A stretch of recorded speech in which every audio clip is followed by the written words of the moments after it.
What's going on, everybody, and welcome to the Other Side of the Firewall podcast, where we talk about the latest and greatest of cybersecurity news, as well as we highlight those movers and shakers and glass ceiling breakers, those people of color who made it to the other side of the proverbial firewall. My name is Ryan Williams, and as always, I'm joined by Shannon. What's up? What's going on? And Chris Abacon. What's going on, everybody?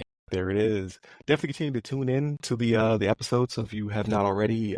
This should be Tuesday's episode. Go back and check out Monday, where we talk about the healthcare industry and what's currently going on with United Health. It's a really big article slash video slash audio for us. People really seem to be enjoying it. But while you're there, make sure you hit that like, share, subscribe button so that way you can continuously tune into us. We have over 560 episodes now, so we're not going anywhere, people. All right, this could be a staple in your life. We could be a touchstone for you. All right, so definitely continue to hit us up. But without further ado, I give it to Shannon. All right, everybody. So this article comes from darkreading.com, and it's written by the Dark Reading staff. And the title of this one is Alabama Under DDoS Cyber Attack by Russian-Backed Hacktivists. So it was the hacktivist group Anonymous Sudan, who, believe it or not, is a Russian hacktivist group, even though Sudan is in the name. They're not Sudanese. They're claiming credit for a cyber attack that disrupted Alabama's state government. And what it was is just a DDoS, right? So let me not say let me not say it like that, right? Like, it could have been worse. Usually when we bring stories up here, right, like some information was stolen or something like this. This one was a little bit more of a nuisance, right? And that they made it to where certain certain systems for the state government couldn't be accessed, things of that nature, right? So it wasn't as bad as it could have been, but this is the reality we live in, right? So states are under attack when it comes to ransomware and things of that nature. Ransoms being demanded for information for them to get it back, but this is the world we live in, to where and DDoSes are, I don't want to say they're easy, but they're not something that requires as much effort as some other things, right? Like it can be set up very easily. Something put out there on different machines. The machines are become a part of a botnet, right? Like the stuff that you could be contributing to it without even really knowing, right? You just know your system is just bogged down, and you're like, "What is going on?" You know what I mean? Well, you're part of a botnet, right? Because you had to have your Angry Birds or whatever it may be, right? So like it's just stuff like that, right? That's out there. And like Anonymous Sudan, like this is not their first foray into this, right? Like they've been accused of DDoS attacks against Israel over in Europe. They actually went after the messaging app Telegram, actually, which I think they used to claim responsibility for this. I think they went on Telegram and said, yeah, we did this. Like, well, didn't you guys hit up Telegram not too long ago, to make this happen? But again, this was on a fairly light scale, right? Like an inconvenience of not being able to access a site or a service for 5 to 10 minutes type thing. You know what I mean? But they're getting through it, as best they can. But state governments are becoming, targets again because of what we talked about before, right? We talked about it several times on the podcast. We talk about it all the time, and that's soft targets, right? Like these state governments are not investing as much as they should be into cybersecurity, but the help is out there for them, right? Like if for whatever reason they need assistance, there are organizations out there to help them, right? To include CISA, right? Like CISA offers services to them to where they can just be like, hey, come to us, we'll help you out with this. Just let us know that there is a problem, right? But DDoS attack, man, fairly simple. It's more of a nuisance, but this is what Alabama is going through right now. You know what I mean? So it can happen to anybody. And Alabama, you're next on the list, right? So, Chris, what's your thoughts on this? My first thought was, people are thinking, like, why is Alabama getting hacked, right? But I think a lot of people, at least specifically not in the transmit, would understand that Alabama is a critical state for a lot of defense industrial based companies, right? There's a lot of manufacturing. There's cybersecurity organizations based in Alabama. Just like one example, right? You've got Lockheed Martin, who's got a presence in Huntsville, right? They're Warner von Braun, basically the space center over there. So I'd assume that there's a lot of missile technologies being researched in that specific sector. You've got Boeing and Airbus. Both are Both the defense industries are based out of Alabama, where that's where they actually conduct their manufacturing, right? You also have Raytheon based out of Huntsville, who makes missiles, right? They make missiles, right? And then additionally, they've got in Huntsville, Alabama, you got the FBI Cyber Center in Huntsville, Alabama. So when you think about it, yeah, attacking Alabama may not seem like, oh, why are these attacking the state of Alabama? But the state of Alabama supports a lot in our defense industrial base and our national security, right? There's a lot of congruent talent in the University of Huntsville, Alabama, right? There's a lot of investment going into that area for cybersecurity, for missile systems, for IT systems. So consider that as well. And really, there's so many attack vectors when you're attacking a state. Like you're talking tax payments, you're talking healthcare that could be disrupted. You're talking any type of paperwork, any type of intermediary to the federal government, right? In which these states have to, these companies work with the state. So just understand that there's so many problems that can come about when the state is impacted. Like, I just think that, Alabama, we don't know how robust and secure their networks are. Their tax revenues aren't as big as the bigger states like New York, who has arguably some of the strictest cybersecurity rules, and, that are auditing rules within their own state, right? They've got really mature processes. Alabama may not be so mature, right? So they could be that soft target where, hey, if something bites, if a county's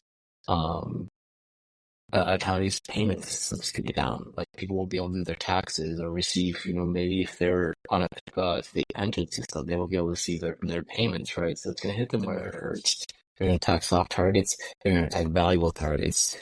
And as far as they don't do. Yeah, absolutely. So you guys brought up some really interesting points because I was headed towards a different direction when it came to law enforcement because it also impacted them as well. But before I go too far, remember, like, share, subscribe. We are doing, what do the kids say? Gangbusters right now. But I need you to stick around. I need you to come back next week. All right. We that's not what the kids say. It's not the bee's knees anymore. What you said was cowabunga, rad, bro. Cowabunga, dude. Getting so old. But no, definitely continue to hit us up. Like, again, our numbers are really great. We just want you to stick around, right? It's like compounding interest over here. Like, we want you to come back, and then new people come, and then they come back, and then so on and so forth. Next thing you know, we're Joe Rogan of the cybersecurity industry right now. So, that's right. At least that's always the hope, right? So, like, share, subscribe. But with this, so when I dug into the article, because I was under the same impression, I was like, yeah, it's a DDoS attack. Those happen all the time. They've been attacking local and state governments over the past few days. Like, why is this one so significant? So both Shannon and Chris brought up some really great points. When it came to the law enforcement side, as well as tax assessors and things of that nature, they specifically pointed out that transactions involving licensing, taxing, permitting all crippled during the outage. And then law enforcement were unable to run tags and to report run tags and to verify vehicles were stolen and things of that nature. So it's widespread. So it's not just a small nuisance; it's rather a large nuisance. On top of where we're going into political season, so we need all of our states need to be up and running because this is going to be a contentious. Is that the contentious? Contentious. There you go. Contentious. I'm gonna edit all that out. It's going to be a very contentious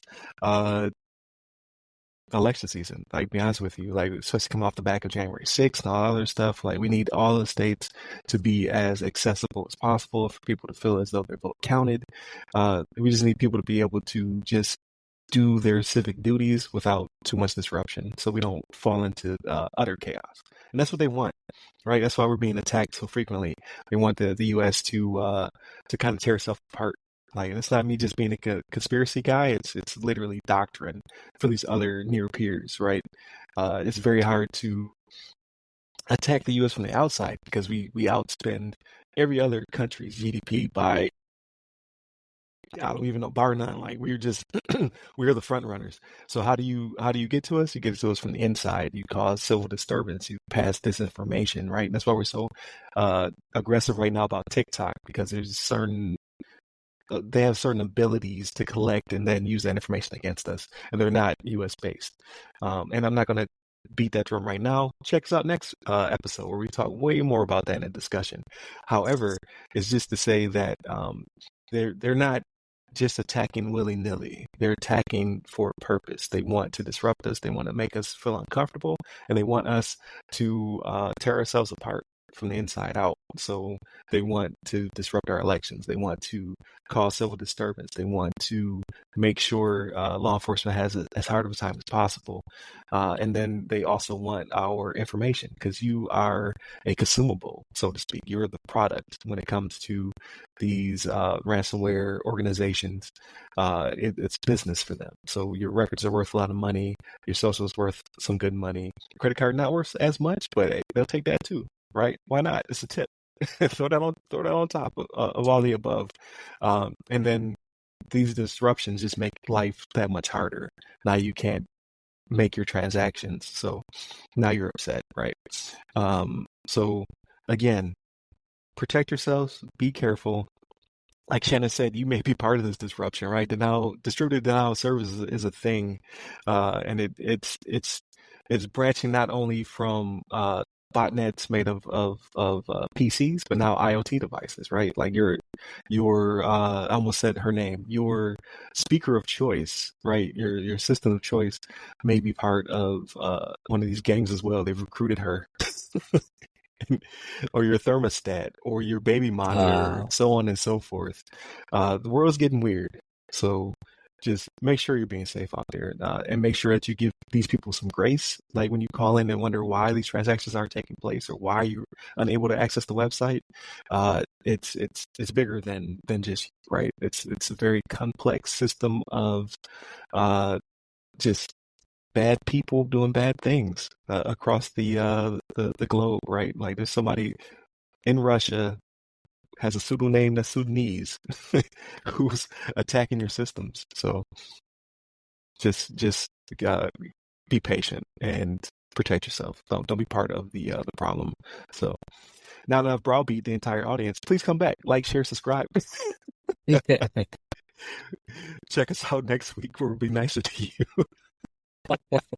And then check out our so this is one that's sandwiched between Monday, we're talking about healthcare still, and all that United Health stuff that's still going on, and then next episode we're talking about TikTok and how that ban may or may not happen, and what the purpose is or the reasoning, because a lot of people are confused by it. So we're gonna kind of go into a discussion about that. So a lot of good stuff. And then Ask Assist P, I'll have on Jacob Hill. He is the founder of GRC Academy, and also the podcast host of the GRC Academy podcast. He is a very smart CISP who has a lot of good information to pass along when it comes to CMMC and all that good stuff, and defense industrial base, and then entrepreneurship. So definitely check out that episode. We had a really great conversation. And then Friday's everything else: movies, books, games, all that good stuff. Who knows what we're talking about, but it's going to be something good. So definitely check us out for that. And then again, depending on how you want to consume us, you can read our articles, you can subscribe to the newsletter where you get everything delivered to you every Friday. You can watch our videos on YouTube, and you can listen to us on all the platforms. We're available pretty much everywhere. Check us out on LinkedIn. You can check us out on Medium when it comes to our articles, and you can check us out. Digital presence, our footprint is huge right now. So hit up all the websites that go by our name. It's either going to be the other side of the firewall, the other side of the FW, or Ask Us SP. Get me personally. I'm at RyRy Security Guy. That's RYRY Security Guy. You can find me on LinkedIn, Clubhouse, Twitter, Instagram. Like I said, Threads. Oh yeah, I'm on Threads. I don't even know how that works. I think Threads. You usually say Threads after you specifically say I don't really do much on it. I think it just takes care of itself because of the IG account. I don't know. Gotcha. I'm getting old. So, and you, Chris, where can I find you? You can find me on LinkedIn under Chris Outcon, last name spelled A Bacon. There it is. Stay safe. Stay secure.